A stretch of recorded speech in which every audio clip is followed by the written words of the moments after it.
How many times did I told you that you have to read it? How many times did I told you that you have to read it? How many times did I told you that you have to read it? How many times did I told you that you have to read it? How many times did I told you that you have to read it? How many times did I told you that you have to read it? How many times did I told you that you have to read it? How many times did I told you that you have to read it?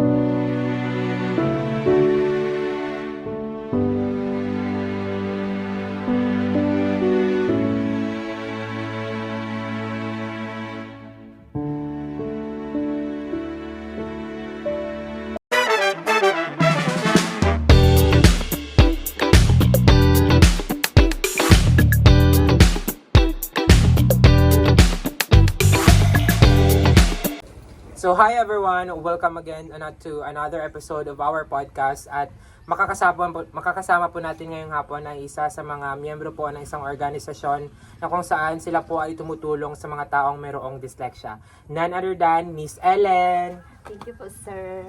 So how's your experience po ma'am sa pagpunta dito? Sobrang layo po talaga ng bahay niyo, sir.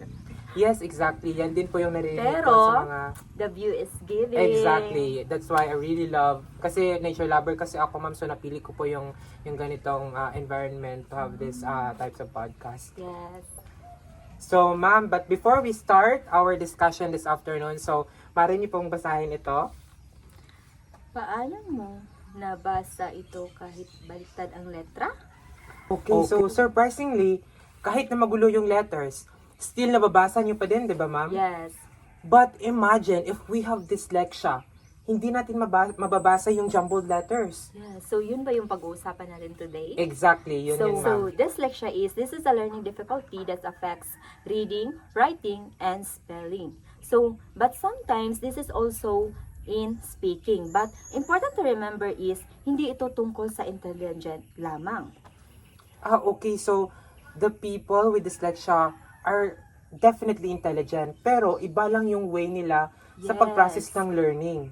Okay. So ngayon, pag-uusapan natin kung ano yung dyslexia and why it matters and paano tayo makakatulong with learners with these conditions. According to Science Direct, dyslexia is defined as specific and persistent learning disability that affects the acquisition and development of reading and spelling skills. And dyslexia is often misunderstood, right? So, Yes. maraming tao ang nagsasabing ang taong may dyslexia ay tamad o mga slow learners. Ang mga affected individuals. So, the worst thing pa is it could lead to frustration, anxiety, and depression na kung saan yung mga bata na nakakaranas ng ganoong situation, ma'am, is mawe-withdraw yung yung will nila in yung learning. interest nila sa learn. Yes. According to International Dyslexia Association 2026, dyslexia is a learning disability that makes reading and spelling difficult. People with dyslexia may struggle with reading words accurately or quickly, even with proper instruction. It is caused by combination of genetic, brain-related, and environmental factors. So, and also, research shows dyslexia is linked to brain processing differences in reading and language areas, according to Steen 2018 and Peterson and Pennington 2015. It also affects memory, speed, and sequencing skills. Okay. So the real problem pala, ma'am, is not dyslexia itself, Yes. but the real problem is the lack of awareness and support from those people who has a dyslexia. From the movie Every Child is Special, dyslexia is a learning difficulty that affects a child's ability to read, write, spell, and recognize words or letters correctly. The film portrays dyslexia through the character Ishan, who struggles academically even though he is intelligent and highly creative.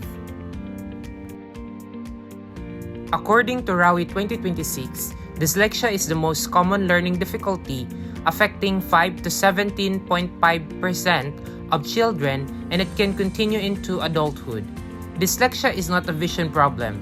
It is a difficulty in language processing, especially in recognizing sounds of spoken language. In addition, according to European Dyslexia Association, dyslexia occurs worldwide regardless of culture or language, affecting 9 to 12% of the population. The specific learning disorders are reading, fluency, accuracy, and comprehension, and in written expression include spelling, writing, and grammar. To address this issue, we need understanding about dyslexia and also patience sa mga taong may dyslexia and inclusive education for those student na mayroong dyslexia. Okay, correct po kayo, ma'am. And we should not label those students who have dyslexia as a slow learner, 'di ba? Or I mean Yes. slow or incapable. Instead, we should recognize that they learn differently. Yes, we should also believe that dyslexia can be managed, though it cannot be cured, but through proper teaching strategies and early intervention. So ano nga ba itong mga strategies or intervention na kailangan natin? So say for example, ma'am, yung tinatawag natin na multisensory learning. So in multisensory learning, it helps a lot. So meron po yung mga visuals, meron yung mga audio, and other activities po. Yes, and also the teacher can use visual aids, audio tools, materials, and also letter tracing and Exactly. step-by-step instructions. And personally po, ma'am, I believe kasi yung aside from those multisensory learning is dapat as individual we have this encouragement, no, Yes. to the people in our society to have this awareness about Yes. dyslexia. Kasi if we as a citizen in our community na parang inform about what is dyslexia, talagang maintindihan natin talaga yung kung ano yung dyslexia. Yes, and also study shows that with proper intervention, students with dyslexia improve significantly in reading and also their confidence grow. So yes, these solutions works. Okay, exactly, ma'am. And if we apply this solution, Solutions. we could have this inclusive education, and those people na merong dyslexia ay magkakaroon ng support galing sa atin. And then they could also accept, no, inside the Yeah. classroom or wherever they go. Yes, and also by that, ang student will still improve their reading and writing and their confidence. So kapag ina-accept na natin or binavalue natin yung student na may dyslexia, so nag-i-improve na yung confidence nila. And also, teachers will also become more effective in handling diverse learners. So nagiging effective na yung teacher sa pag-handle ng mga student na merong iba't ibang difficulties. Exactly.